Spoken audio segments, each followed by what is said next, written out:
Hay una cosa que nosotros todavía no hemos hecho con las Sagradas Escrituras y que es necesario que lo aprendamos a hacer porque en algún momento alguien nos puede llamar a dar una charla en cierto lugar y nosotros tenemos que estar preparados. ¿Qué hacer? Me ha pasado, me ha tocado quedarme callada.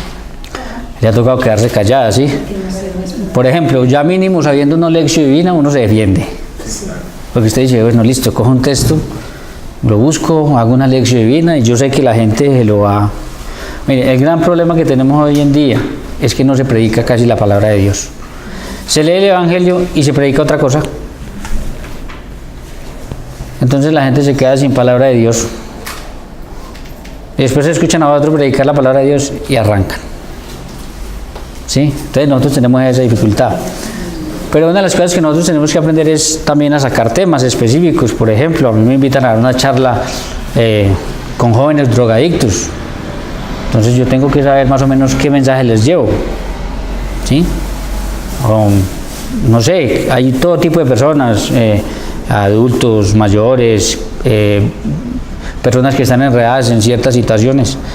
Entonces es bueno nosotros aprender con las Sagradas Escrituras que podemos enfocar temas en ese sentido. Por ejemplo, uno puede sacar de las Sagradas Escrituras los pasos para hacer rendir nuestro dinero o para manejar bien nuestro dinero, que sería muy bueno saber con las Sagradas Escrituras yo cómo hago para que mi dinero me rinda, para administrarlo bien. Sí, pues usted dice algo que es verdad, eso como que se desaparece y coge uno la plática cuando el otro día empezó a hacer una cosa y la otra cuando... Entonces, pasos para eso. A veces uno quiere hacer una obra de caridad. ¿Y cómo hago bien una obra de caridad? Que no me convierta yo en una ONG que le calmó el hambre a otro y ya, y simplemente así. Entonces también se pueden sacar basados en textos, son meditaciones parecidas a la lección divina, pero no son lección divina.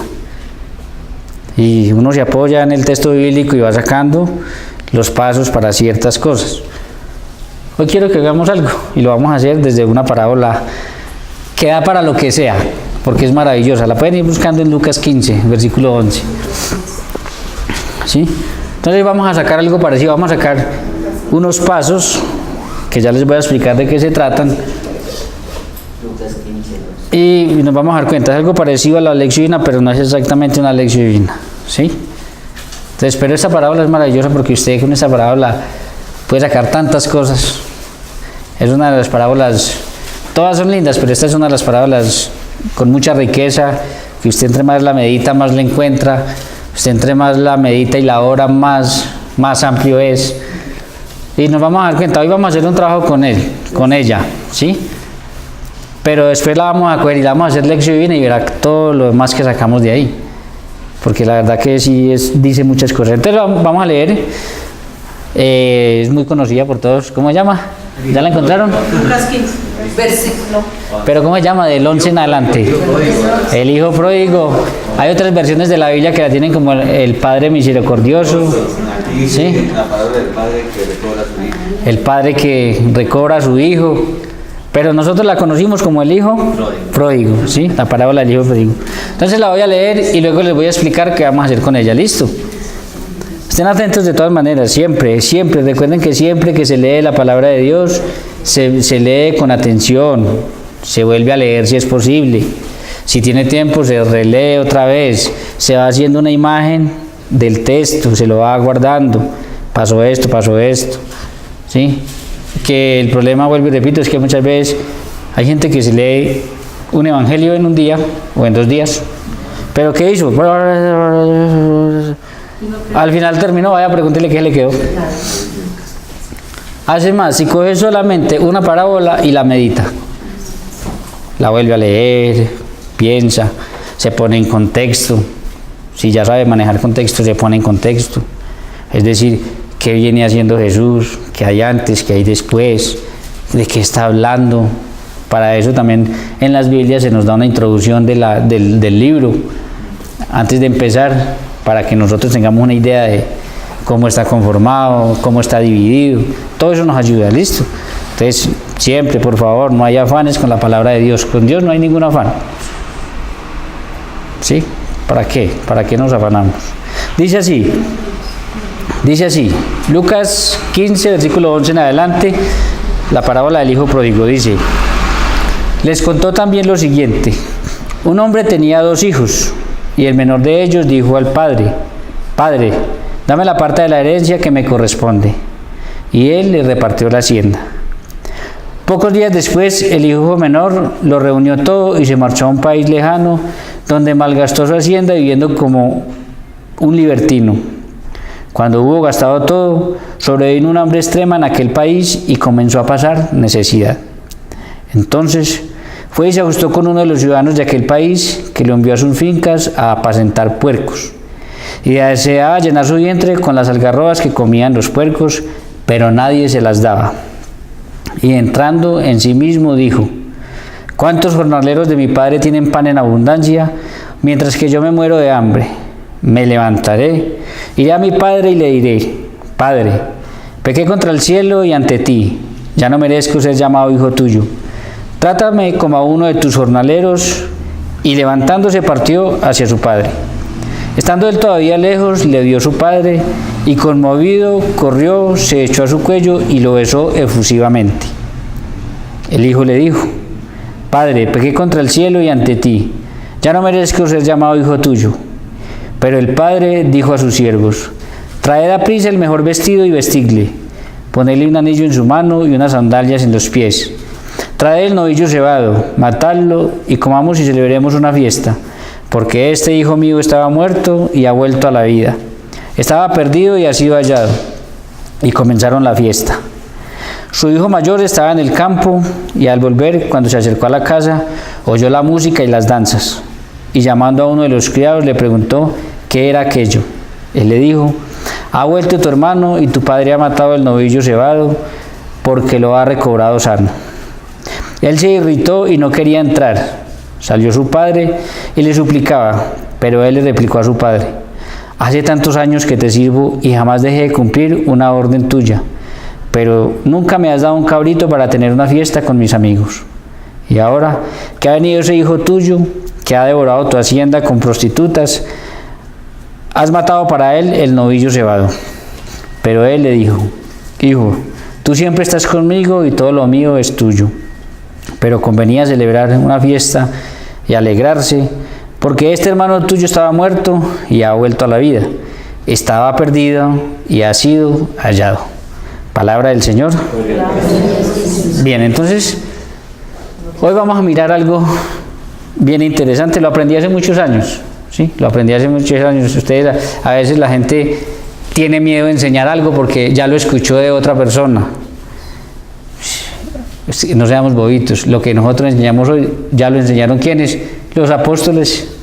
Desde allá se viene enseñando. Por eso nosotros como iglesia tenemos una sola doctrina. Nosotros no andamos todos los días inventando doctrinas nuevas como aquellas personas que fundan sus iglesias y se van. Funden y funden doctrinas nuevas. Lo que leen y entienden, entonces fundan doctrinas. Entonces, ¿por qué se los digo? Porque muchas veces uno dice, pero esto ya lo predicó tal persona. ¿Cómo lo voy a predicar yo? No hay problema. A lo mejor alguno de ustedes no ha escuchado eso, algunos sí, no sé. Sí, pero no se puede uno cerrar a eso. Y así como unos les llegan a un montón de gente, uno le puede estar llegando a otro montón de gente. Y el Señor, en su sabiduría y en ese amor que tiene por todos nosotros, no sabemos en qué momento. Un mensaje como este se lo lleva a una persona que lo necesita en ese momento. Y no importa el labio de quién se los lleve. A mí lo que menos me interesa es si se los lleva de labios míos o el labio de uno de ustedes, o de labios de un sacerdote, de otro predicador. Eso no me interesa, lo importante es que se los lleve. Eso es lo importante. Métase en una cosa en la cabeza, el de ustedes que trabaje para que los demás lo vean, está perdiendo. El de ustedes que trabaje para que el Señor recoja frutos de eso, está en lo correcto. Nuestra tarea es ¿qué? Sembrar.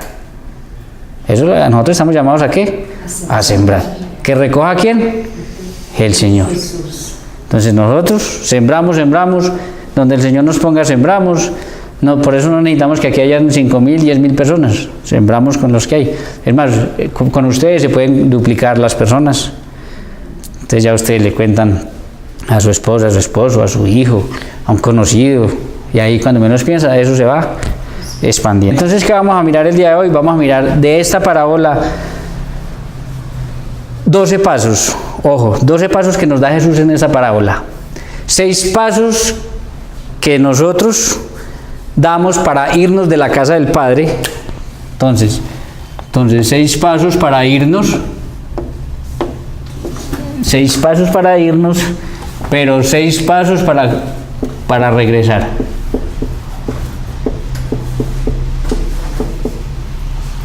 Entonces, ¿qué es lo que vamos a ver hoy?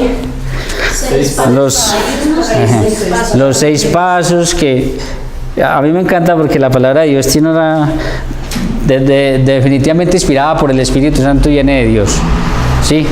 Tiene una forma de mostrarnos con una claridad cosas que ahorita nos vamos a dar cuenta y era que son exactamente los pasos que nosotros damos cuando nos vamos de la casa del Padre. Ojo, del Padre Dios, ¿no? ¿Sí? Los 6 pasos que damos para irnos de la casa del Padre Dios, pero al mismo tiempo en esta parábola Jesús nos da los 6 pasos también para regresar. ¿Qué vamos a ir haciendo en la medida en que vamos meditando? Vamos a ir pensando en qué paso estoy yo. Con toda seguridad estamos en algún paso. Y vamos a ir reflexionando en eso. Y invito a las personas que nos están viendo, empiece a mirar su vida y con toda honestidad, mire, esto no es ni para los demás, ni para juzgar, ni nada. Esto es que el Señor nos quiere decir, o nos quiere dar que nosotros pensemos de pronto que estamos dando pasos yéndonos de la casa del Padre y no lo sabemos. Porque puede pasar que nosotros no lo sepamos. O puede ser que nosotros ya estemos dando pasos ¿de qué? De regreso a la casa, maravilloso. Entonces el Señor nos va a motivar para que sigamos adelante. Entonces vamos a ir haciendo, por ahora les dije que es una meditación parecida a la lección divina, pero no es igual. ¿Listo? Vamos a ir sacando los pasos que damos para irnos de la casa del Padre Dios. Dice, volvemos, versículo 2 entonces dice, les contó también lo siguiente. Un hombre tenía 2 hijos, y el menor de ellos dijo al padre, Padre, dame la parte de la hacienda que me corresponde, y él les repartió la hacienda. Aquí está el primer paso. ¿Cuál es el primer paso? La autosuficiencia. ¿La qué? Entonces, primer paso es la autosuficiencia. Dice que el joven le dijo a su padre que ¿qué? Dame la parte de la herencia que me corresponde. Es decir, lo que este joven le está diciendo a su papá es, yo ya no necesito más de usted. Ya no necesito más de usted. Yo ya puedo de aquí en adelante, ¿cómo? Solo. Ahora de aquí en adelante yo me voy a defender en la vida solo. Ya no necesito de tu ayuda. Dame la parte de la herencia que me corresponde. Este joven vemos que ya no quiere estar sometido a los mandatos de su padre. Entonces este joven que está pidiendo su libertad, su independencia. Pero eso sí necesita la plata del papá. Sin la plata del papá no va a poder independizarse. Pero lastimosamente es así. Ese es el primer paso que las personas damos cuando nos queremos ir de la casa del Padre. Es decir, creer que ya no necesitamos de Dios. ¿Y cuántas personas ya dieron este paso? ¿Cuántas personas nosotros quizás conocemos que ya dieron ese primer paso? Ya le dijeron a Dios, dame la herencia, dame la libertad, porque yo de aquí en adelante me voy a defender solo. Yo ya puedo solo. Yo creo que el mundo de hoy está dando pasos agigantados en esta dirección. Ya a nivel global se están dando pasos agigantados en esta dirección. El mundo de hoy está sacando a Dios de todas partes, diciéndole a Dios que ya no necesita de Él. Es más, echándole la culpa a Dios de muchas cosas que han pasado. Seguimos. Dice, pocos días después el hijo menor lo reunió todo y se marchó a un país lejano. Aquí está el otro paso. El otro paso es ¿qué? El aislamiento. Paso número 2.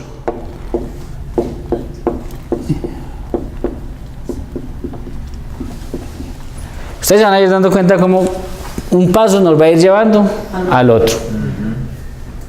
Cada paso nos va a ir llevando y nos va a ir sumando al otro. Segundo paso es el aislamiento. Dice que reunió todos sus bienes, todas las bendiciones que tenía al lado del papá y se aisló. Se fue a un país lejano. Esta persona ya no quiere estar al lado del papá. Ya no quiere estar al lado de su padre, ya no quiere estar en su hacienda, ya no quiere estar en su casa. Entonces reúne todas las bendiciones que tiene gracias al papá, lo que decían, gracias al papá, y se va a un país lejano, se va lejos de su padre. Ya de aquí para adelante la cosa se pone muy delicada. Al final vamos a ver por qué ya se pone muy delicada. ¿Cuántas personas nosotros conocemos en la iglesia que ya dieron este paso? ¿Cuántas personas ya dieron este paso? Ya dejaron de ir a la Eucaristía, ya dejaron de frecuentar ¿qué? Los sacramentos, ya dejaron de hacer oración, se han ido ¿qué? Aislando. Pero también es importante notar lo siguiente, hay muchos que están adentro y están aislados. ¿Usted los ve ahí? Están de cuerpo, pero no están de mente ni de corazón.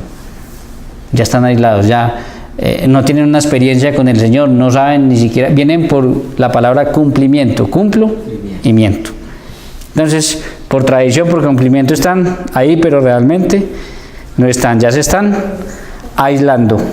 Sigue con el texto, estamos en el mismo versículo 13, dice, donde malgastó su hacienda viviendo como un libertino. Entonces aquí está el otro paso, después de este aislamiento, dice que empieza a vivir como libertino. Paso número 3, quedamos yéndonos de la casa del Padre. Recuerden que nos estamos yendo de la casa del Padre. ¿Cuál es? Comienza a vivir como un libertino. En este punto las personas ya no respetan las leyes de nadie. Empiezan a no respetar las leyes de Dios, no empiezan a respetar las leyes ni de su papá, ni de su mamá, ni de un sacerdote, nada. ¿Qué es lo que dicen esas personas? A mí no me digan nada, que yo ya sé lo que tengo que hacer. Yo ya estoy muy grandecito y yo hago lo que yo quiero, lo que a mí me da la gana. En este punto ya hay personas que saben que hay cosas que no le agradan a Dios, pero no les importa. Entonces, ya cuántas personas en la iglesia nosotros conocemos que están dando este paso. Ya no respetan los consejos del sacerdote, ya no les importa lo que se les diga, ya usted les puede mostrar que a Dios no le agrada una cosa y a ellos no, ya viven como les parece. Entonces, es muy triste ver que hay miles de personas que dicen que creen en Dios, pero viven de cualquier manera. Vaya usted y mire allá afuera, o puede ser que algunos de nosotros todavía no sabemos, digamos que creemos en Dios, que estamos en la iglesia, pero vivimos de cualquier manera. Paganos bautizados, como decía el Papa Juan Pablo II. Fueron bautizados en la iglesia, pero se comportan como paganos, viven de cualquier manera. Entonces usted los ve por allá apoyando el aborto, apoyando los matrimonios homosexuales, apoyando la eutanasia, apoyando todo tipo de cosas que van en contra de lo que a Dios le agrada. Eso es lo que hacen estas personas, y usted ya los ve y dice, viven como a ellos les parece. Ya la única ley que respetan es la que ellos mismos ponen, la que a ellos mismos les parece. Cosa que algún día lo analizaremos bien, se me trabó la lengua, analizaremos bien, y es puro pecado original. Que no es más que hacer lo que a mí me parece. No cuento con lo que Dios dice, sino lo que a mí. Entonces, vuelvo y repito, nos falta mirar ahí afuera cuántas personas hay viviendo como les da la gana. Viviendo como, ¿cómo? Tercer paso, ¿cómo? Como libertino. Entonces fíjese que cada uno nos va a ir llevando al otro. Primero se cree autosuficiente, cree que ya no necesita de Dios, cree que ya no necesita de Dios para nada, que ya puede solo. Después se aísla, entonces se va. ¿Sí? Entonces deja de asistir a la Eucaristía, deja de hacer oración, deja de rezar, deja de frecuentar los sacramentos. Cuando viene un sacramento lo traen así.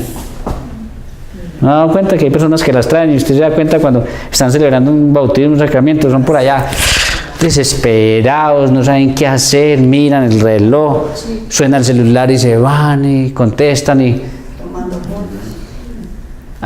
y están ahí, pero están aislados. Luego empiezan a vivir de cualquier manera. Vaya, miren que están: prostitución, alcohol, drogas, en todas esas cosas. Empiezan a vivir como libertinos. Dice, sigue diciendo: cuando hubo gastado todo, sobrevino una hambre extrema en aquel país y comenzó a pasar necesidad. Aquí viene el otro paso. Y el cuarto paso, quedamos yéndonos de la casa del Padre, es el orgullo.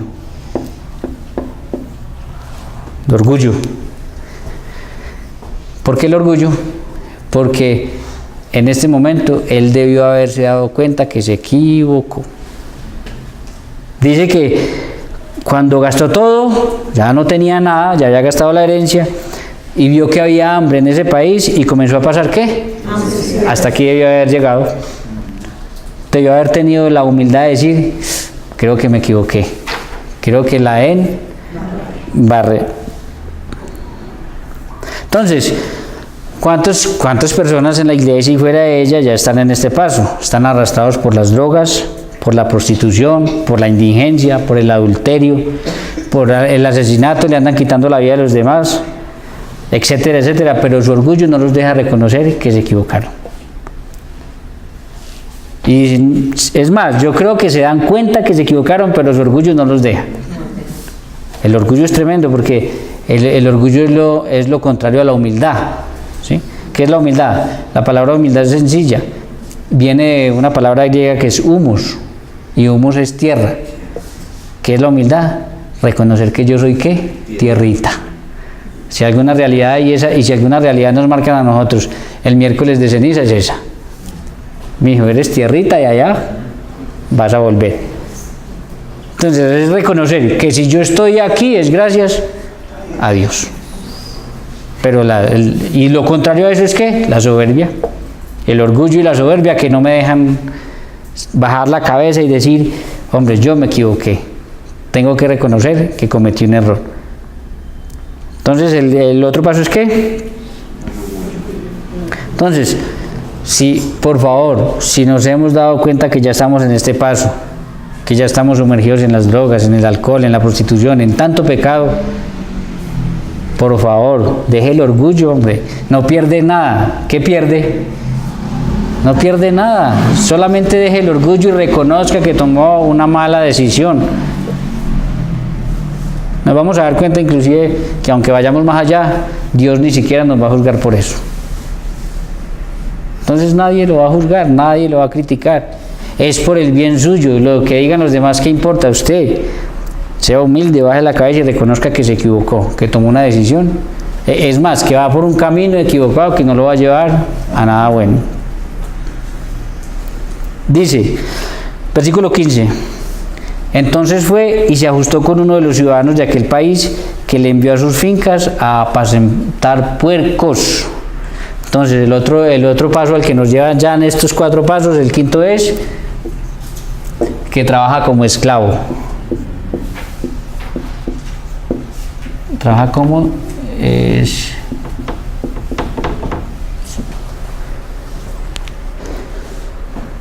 Entonces, miren y pensemos en lo siguiente. Qué tristeza que no haya querido trabajar en la casa del papá para terminar trabajando como esclavo. De cualquiera por ahí que lo tiene esclavo. Qué triste. ¿Y cuántas personas están en eso? Hoy en día están trabajando como esclavos ¿de qué?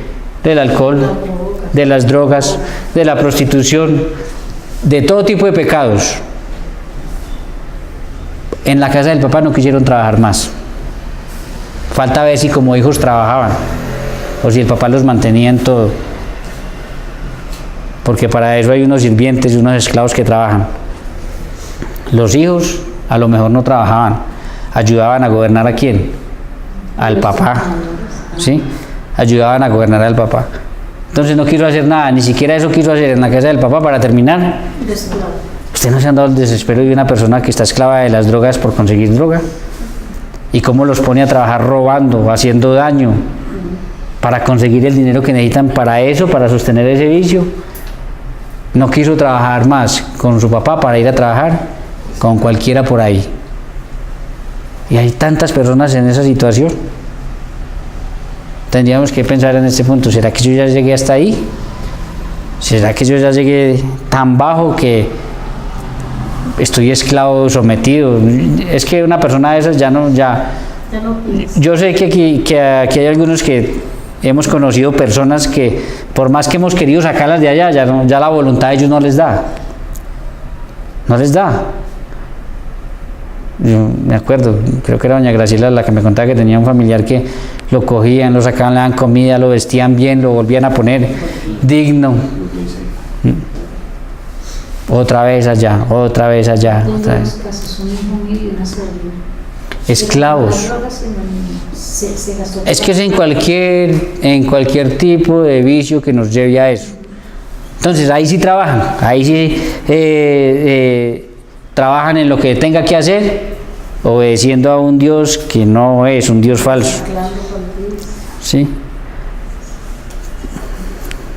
Ahora, esto es bien interesante, que cuando el demonio quiere que uno se vaya de la casa del Padre Dios, no le muestra a dónde lo va a llevar.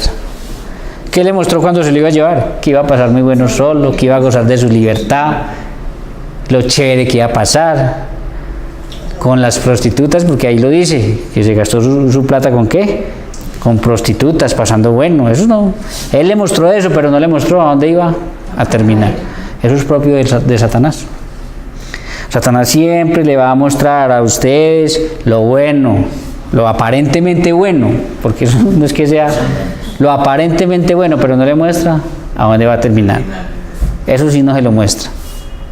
¿A dónde va a terminar? Y lastimosamente deja de trabajar en la casa del Padre Dios para terminar trabajando como un esclavo. Sigue. Y deseaba llenar su vientre con las algarrobas que comían los puercos, pero nadie se las daba. El sexto paso al que llegamos era ¿qué? La impureza. ¿Cuál es el sexto paso? La impureza. A esto nos llevan los 5 pasos anteriores, a la impureza total. ¿Por qué a la impureza? Porque el puerco o el cerdo es un animal impuro para el judaísmo. Para los judíos es un animal impuro. Y fíjense, deja de comer como hijo en la casa del Padre para terminar queriendo comer lo que comen los puercos y no se lo dan. Porque dice ahí el texto que nadie se las daba. Eso es muy triste, a donde nos lleva a nosotros a alejarnos de la casa del Padre Dios, a una impureza total. Ni siquiera le daban. Entonces es muy interesante porque eso es lo que vemos que está pasando en el mundo de hoy con tantas jóvenes, tantos adultos, tantas personas que no quisieron seguir trabajando, viviendo con el Padre Dios para terminar queriendo comer de cualquier impureza por ahí. Y ni eso les dan. Vaya, miren las calles cómo están. O vaya, miren los hogares, porque en los hogares, vaya, miren la política. ¿Sí?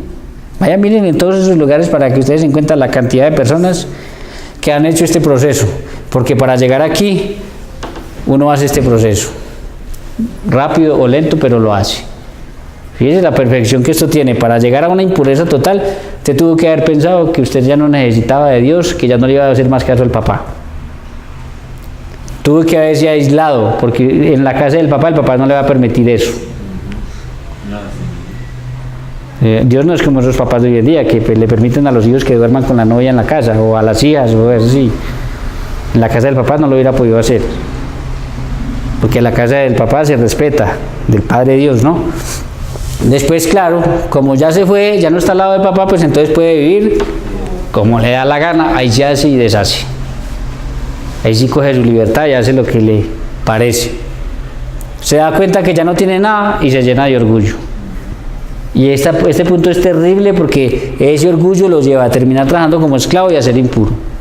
Si aquí dijera, si cambiara este orgullo por humildad, aquí mismo empieza el camino de regreso y se evita estos dos. Se evita estar. Es que el problema es salir de trabajar como esclavo y de ser impuro.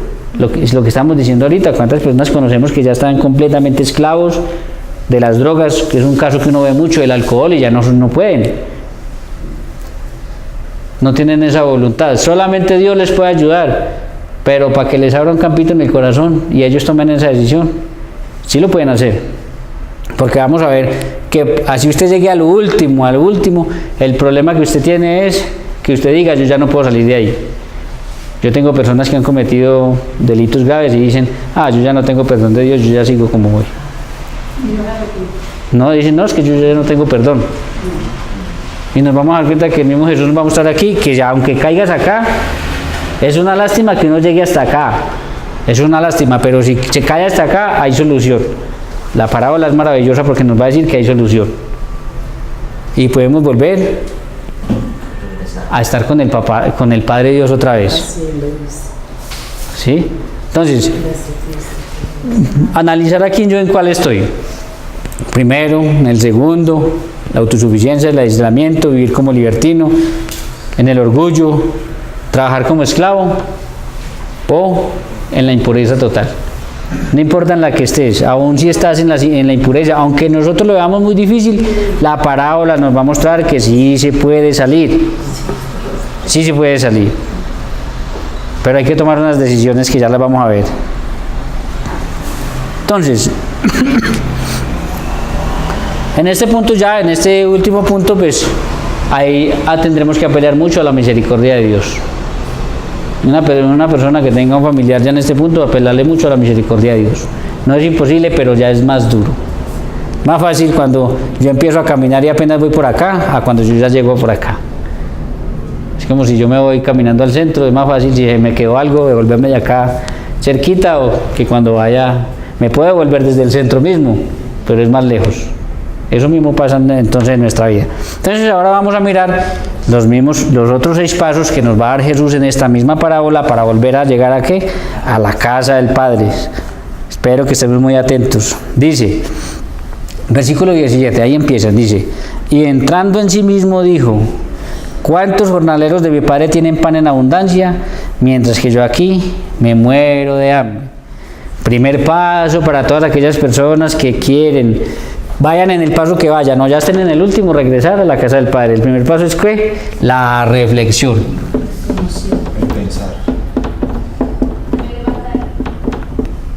La reflexión. Dice así, y entrando en sí mismo. Otras versiones dicen, y se puso a pensar. Acá dice reflexionó. Reflexionó. Oigan, se puso a pensar, por fin pensó. Porque tenemos que esperar hasta llegar hasta aquí para pensar. ¿Qué quiere decir eso? Que cuando se fue de la casa del papá, no pensó, no reflexionó, no pensó lo que le podía pasar lejos del papá. ¿Ustedes no se han dado cuenta que nosotros normalmente no pensamos? Claro, el demonio nos muestra, a usted lo que va a pasar es rico, tranquilo. Pero nosotros sí éramos de pensar, ¿de verdad que eso tan fácil dan tanto? O eso tan bueno, como el dicho es, de eso tan bueno dan tanto. En algún momento se le van a acabar los recursos, en algún momento no va a poder seguir adelante con la vida que se está dando. Pueden suceder muchas cosas para eso. Pueden suceder muchas cosas. Entonces, fíjense, él se pone a reflexionar, a pensar y dice, yo en las que estoy, en la casa de mi padre hasta los jornaleros viven súper bien, tienen comida de sobra, en abundancia, y yo aquí muriéndome de hambre. ¿Cuándo nosotros nos vamos a dar cuenta que somos hijos de Dios? ¿Cuándo? ¿Cuándo nos vamos a dar cuenta que somos hijos de Dios? Que como hijos de Dios, Él dijo que no nos iba a faltar nada. Y acuérdense, no sé si, bueno, eso no lo alcanzamos a grabar porque cuando estábamos estudiando el Éxodo, ¿se acuerdan? Dios no le da de más, pero no le da de menos. Dios le da lo de cada día. Y lo enseña que lo pidamos en el Padre Nuestro. Danos hoy el pan nuestro de cada día. ¿Se acuerdan cuando reflexionamos en eso de que Dios no le da uno de más, pero no le da de menos, le da lo necesario? ¿Se acuerdan? A ver, ¿quién se acuerda? Pues a ver, yo veo, estrenen. Que cada día. No. Cuando les dio maná. Cuando les dio maná, acuérdense que el que cogía de más, se le podría. ¿No se acuerdan? Sí. El único día que podían coger doble era ¿qué día? El sexto día. Acuérdense que los judíos no tenían lunes, martes, miércoles, jueves, viernes y sábado. El sábado, bueno, Shabbat sí, pero eran día primero, segundo, tercero, cuarto, quinto, sexto y Shabbat. Ese día, para poder que el otro día le rindieran el descanso y el culto de adoración a Dios, entonces ese día podían recoger doble. Pero el que se ponía de agalludo y salía a recoger, se le podría. Acuérdense que ya no se les puede olvidar, porque entonces el día de mañana que tengan que... Todo eso nos sirve, ¿no? Entonces, ojo, es la reflexión, el muchacho reflexiona y dice, se pone a pensar y dice, no puede ser posible que yo siendo hijo de Dios esté en esta situación, cuando allá en la casa de mi padre hasta los jornaleros, hasta la gente que trabaja para él vive como ricos. Démonos cuenta que somos hijos de Dios, que no tenemos por qué estar en ninguna de estas. Aquí, mendigando que le den comida de lo que comen los animales impuros, aquí, mendigando eso. Dice, versículo 18, me levantaré. El paso número 2 es ¿cuál? Toma una gran decisión, se levanta. ¿Sí? Toma una gran decisión. Ojo, esto nadie lo puede hacer por ustedes. Nadie. La decisión de levantarse solamente es de cada uno, ni siquiera Dios. Ni su mamá, ni su hermano, ellos lo pueden motivar, lo que usted quiera, pero esa decisión es única y exclusiva ¿de quién? De cada uno. Cada uno es el único que puede tomar esa gran decisión de levantarse. Después de reflexionar, levantarse. No quedarse postrado. No quedarse ahí, ¿será que voy? ¿Será que no voy? No. Tiene que tomar esto es una acción clara, me levanto de una. Van a ver, no importa el que dirán, qué importa lo que digan los demás. Porque vamos a ver que al final nos vamos a encontrar que hay personas que lo que van a hacer es criticar. Entonces tiene que tomar esa decisión. Un verdadero cristiano es aquel que se levanta, que llega y reflexiona y se levanta y dice, no, mi vida tiene que, fíjese, tiene que dar un giro, tiene que haber un cambio, yo tengo que... Sigue. Ahí pegado a me levantaré, que es el segundo. Dice, me levantaré, iré a mi padre y le diré, Padre, pequé contra el cielo y ante ti. Paso número 3, cuando vamos del regreso a la casa del Padre, es reconoce sus errores. Ay, hermanos, este es un gran problema. Porque nos cuesta reconocer nuestros errores, ¿sí o no? Sí. Casi siempre le echamos la culpa. Pero ¿saben una cosa? Nadie tiene la culpa. ¿Qué es que yo me volví una prostituta porque mi marido la jugó? Él no tiene la culpa. Usted pudo haber dicho, pudo no haber tomado esa decisión. Usted la tomó solita. ¿Qué es que yo asesiné a ese porque me mató a mi hijo? La decisión la tomó. Nadie tiene la culpa. Normalmente, casi todos los curas se quejan de que sufren mucho de esto, ¿no? Que la gente va a confesarse los pecados de los demás y no los de los propios. Empiezan a decir, ay, es que yo cometí adulterio porque me estaba vengando. No, me reconozca que usted cometió adulterio y punto. Ya, porque quiso y ya. Lo que sea fue porque nadie lo obliga a uno a nadie. ¿Quién lo obliga? A no ser que le pongan un arma en la cabeza y usted no sea capaz como cristiano de comportarse como cristiano y dar la vida si le toca. Pero de resto nadie obliga a nadie, nadie. Entonces, no empieza a echarle la culpa a nadie. No empieza a decir es que la culpa fue del que me incitó, del que me dijo que yo podía ser feliz, de nada. Él reconoce sus errores. Entonces vemos que el muchacho no le echó la culpa de lo que había hecho a nadie.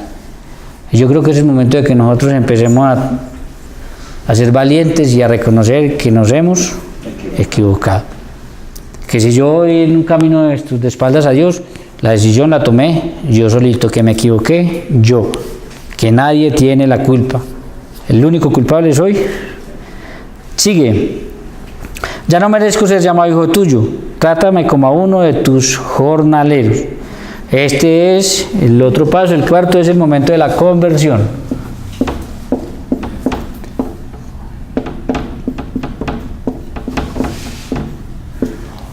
¿Cuál es el cuarto paso? Conversión. La conversión. Entonces, ya no merezco ser llamado hijo. tuyo. Trátame como a uno de tus. Entonces, este muchacho no solamente pide perdón, sino que pide trabajo. Pide perdón a su padre, pero ¿qué? Pide trabajo. Es que hay personas que solo se corrigen y no se convierten. Entonces están haciendo algo malo y lo corrigen, pero no se convierten. Necesitamos ¿qué? Convertirnos. Reconocer, decirle al Señor, Señor, yo reconozco que me equivoqué, que pequé. No importa que no pueda volver a ser tu hijo, pero al menos que sea como uno de tus. ¿Cómo vivirían de buenos los jornaleros? ¿Cómo vivirían de buenos jornaleros que él al menos quería volver a ser un jornalero? En ese punto también diría el propósito de cambio de cada persona. Fíjese, no, es que lo que usted dice es cierto. Propósito de cambio es que yo les dije que esta parábola daba para tantas cosas. Cuando a mí me enseñaron los pasos para hacer una buena confesión, me lo sacaron de aquí. Examen de conciencia. Él hace un examen de conciencia. Hace todo el proceso. Confiesa el pecado, ¿sí? Reconoce su pecado, confiesa el pecado. Entonces, de aquí también por eso les digo que esta parábola es maravillosa. Y cuando hagamos lección divina y la pongamos en contexto, nos vamos a encontrar otro montón de cosas interesantes. ¿Sí? Pero es que son muchas cosas. Claro, este es el momento. Este es el momento donde él toma la decisión de enmendar aquello que hizo mal. Pide perdón y quiere enmendar lo que hizo mal. Ahora quiere trabajar. Y qué bueno que nosotros, si vamos en camino hacia la casa del Padre, vayamos pensando que nos toca trabajar. ¿Sí? Qué bueno sería. Y maravilloso es. Y normalmente uno ve que una persona que viene de abajo, de lo más impuro, de cometer un montón de delitos, llega ante el Señor y se vuelve un gran trabajador para Él. Nosotros tenemos muchos testimonios de eso. Sabemos, y nosotros, cada uno de nosotros y los que hemos escuchado de otras personas. Entonces es el momento cuando tomamos la decisión de volver a estar bajo el mandato de Dios. De darnos cuenta de que si nos equivocamos, entonces ahora queremos... Es que fíjese, es que Dios no se equivoca. Dios es perfecto en todo lo que hace. Y si Él nos quiere que estemos al lado de Él, es porque Él nos va a cuidar en todos los sentidos. Claro, nos da normas porque como todo buen padre que ama a sus hijos necesita ponerle normas. Las normas de convivencia son fundamentales donde usted quiera que esté. Porque si no son una recocha y cada quien hace lo que le parezca. No hay orden. Sigue. Versículo 20. Y levantándose, partió hacia su padre. Estando todavía lejos, le vio su padre, y conmovido corrió, se echó a su cuello y lo besó efusivamente. Él le dijo: Padre, pequé contra el cielo y ante ti, ya no merezco ser llamado hijo tuyo. Pero el padre dijo a sus siervos: Traed a prisa el mejor vestido, vestidle, ponedle un anillo en su mano y unas sandalias en los pies. Traed el novillo cebado, matadlo, comamos y celebremos una fiesta. Porque este hijo mío estaba muerto y ha vuelto a la vida, estaba perdido y ha sido hallado. Y comenzaron la fiesta. Este es el quinto paso. El quinto paso es la restauración.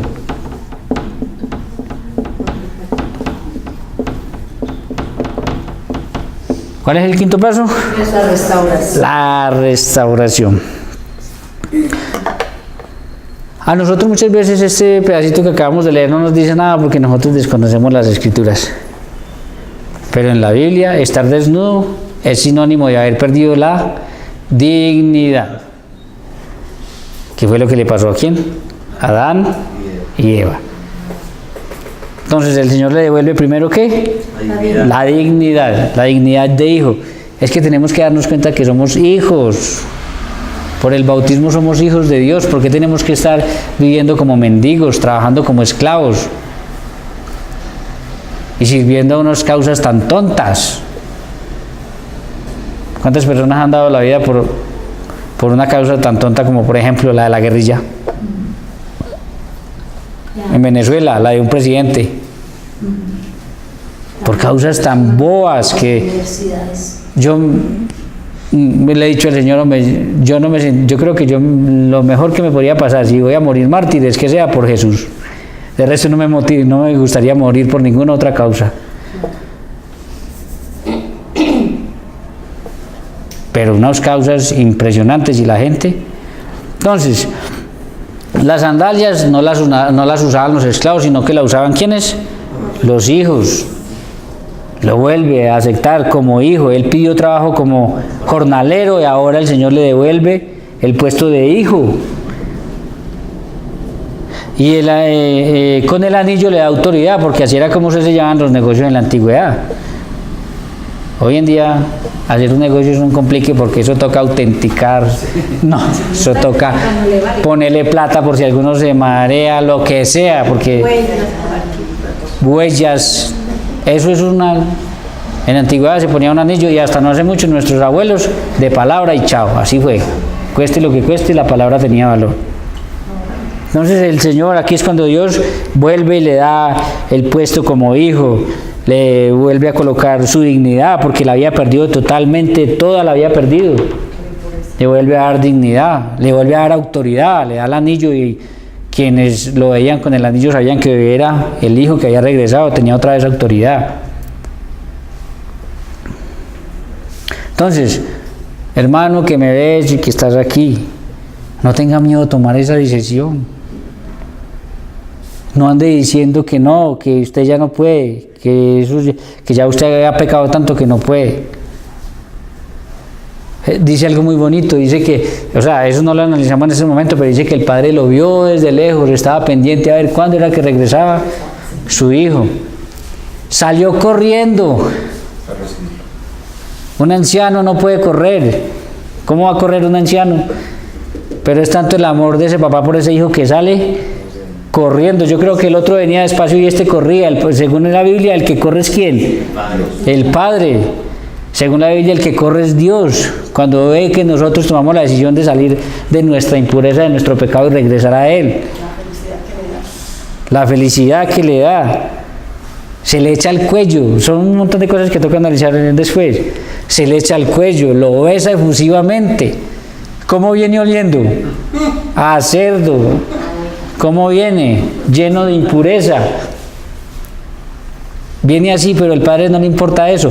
Cuando empieza a decirle al padre el discurso completo que tiene, el padre no lo deja. Dice como 2 o 3 cositas y el padre ahí mismo lo corta. Entonces vale la pena tomar esa decisión.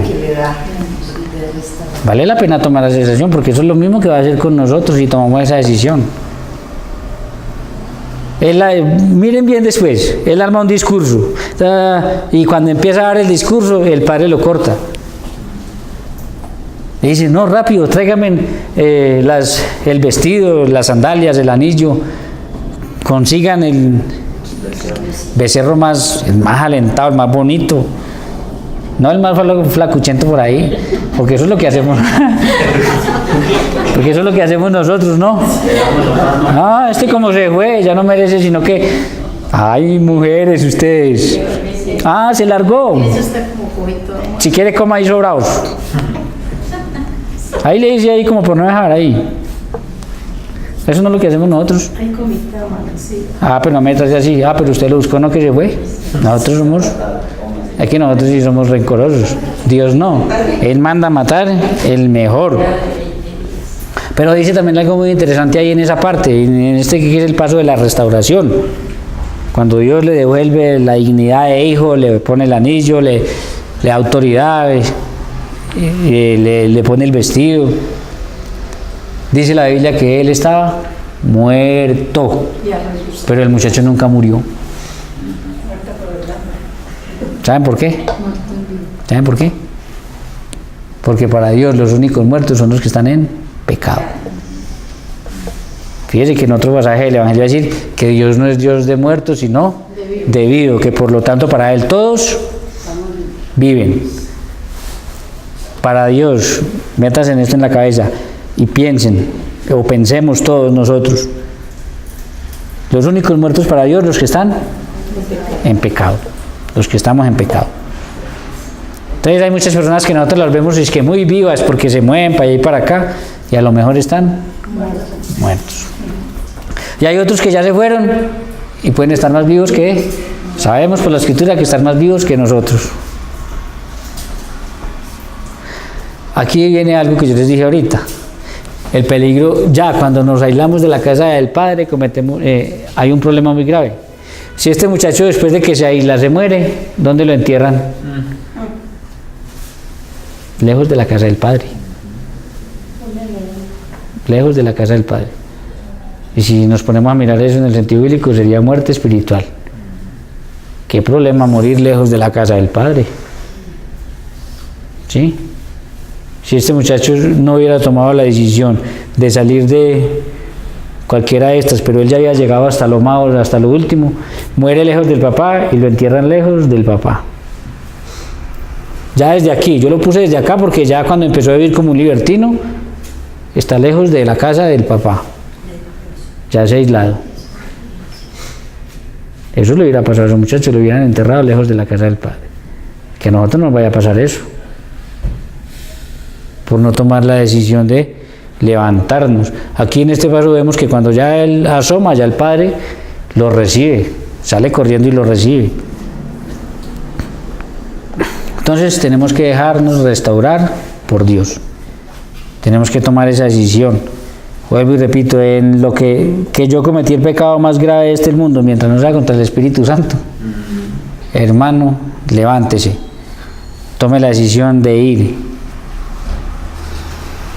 Reflexione, tome la decisión, levántese, vaya corriendo al Padre y pídale perdón que el Señor no le va a negar restaurar su vida. Sigue, 25. Su hijo mayor estaba en el campo y al volver, cuando se acercó a la casa, oyó la música y las danzas. Y llamando a uno de los criados le preguntó qué era aquello. Él le dijo: ha vuelto tu hermano y tu padre ha matado el novillo cebado porque lo ha recobrado sano. Él se irritó y no quería entrar. Salió su padre y le suplicaba, pero él replicó a su padre: hace tantos años que te sirvo y jamás dejé de cumplir una orden tuya, pero nunca me has dado un cabrito para poder tener una fiesta con mis amigos. Y ahora que viene ese hijo tuyo, que ha devorado tu hacienda con prostitutas, has matado para darle el novillo cebado. Pero él le dijo: hijo, tú siempre estás conmigo y todo lo mío es tuyo. Pero convenía celebrar una fiesta y alegrarse, porque este hermano tuyo estaba muerto y ha vuelto a la vida. Estaba perdido y ha sido hallado. Entonces, el paso número 6, cuando tomemos la decisión de regresar a la casa del Padre, es la perseverancia.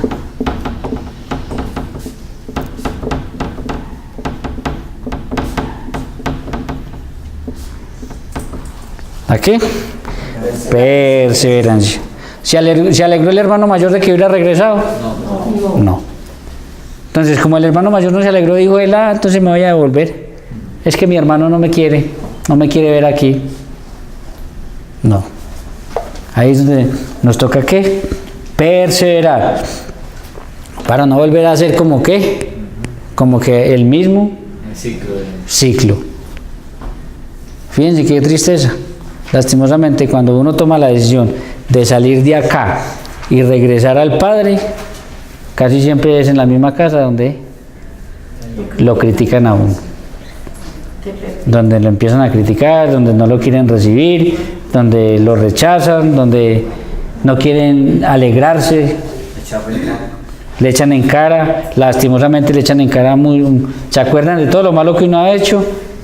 No se dan cuenta que uno ya ha pedido perdón, que uno quiere, porque si el muchacho vino hasta aquí fue porque ya quería estar bajo la autoridad de su padre y no volver a desobedecer a su padre.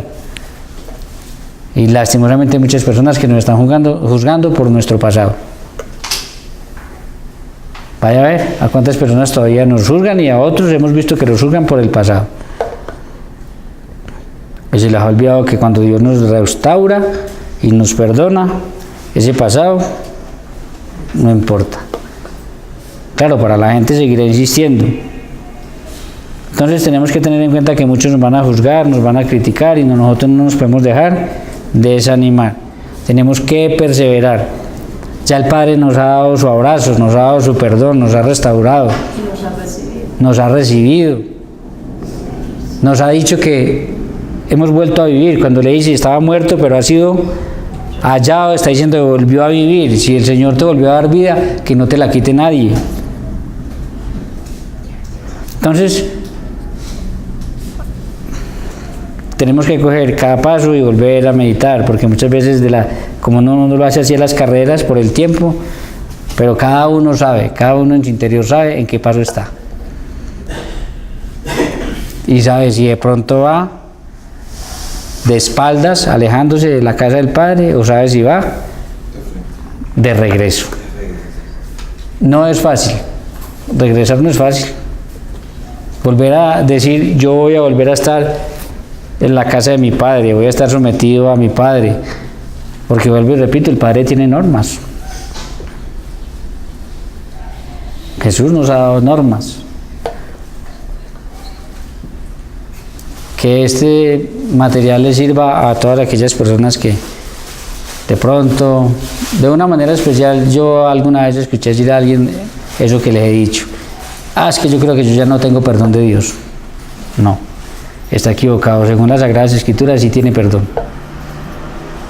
Tiene que hacer un proceso, sí, tiene que hacer un proceso.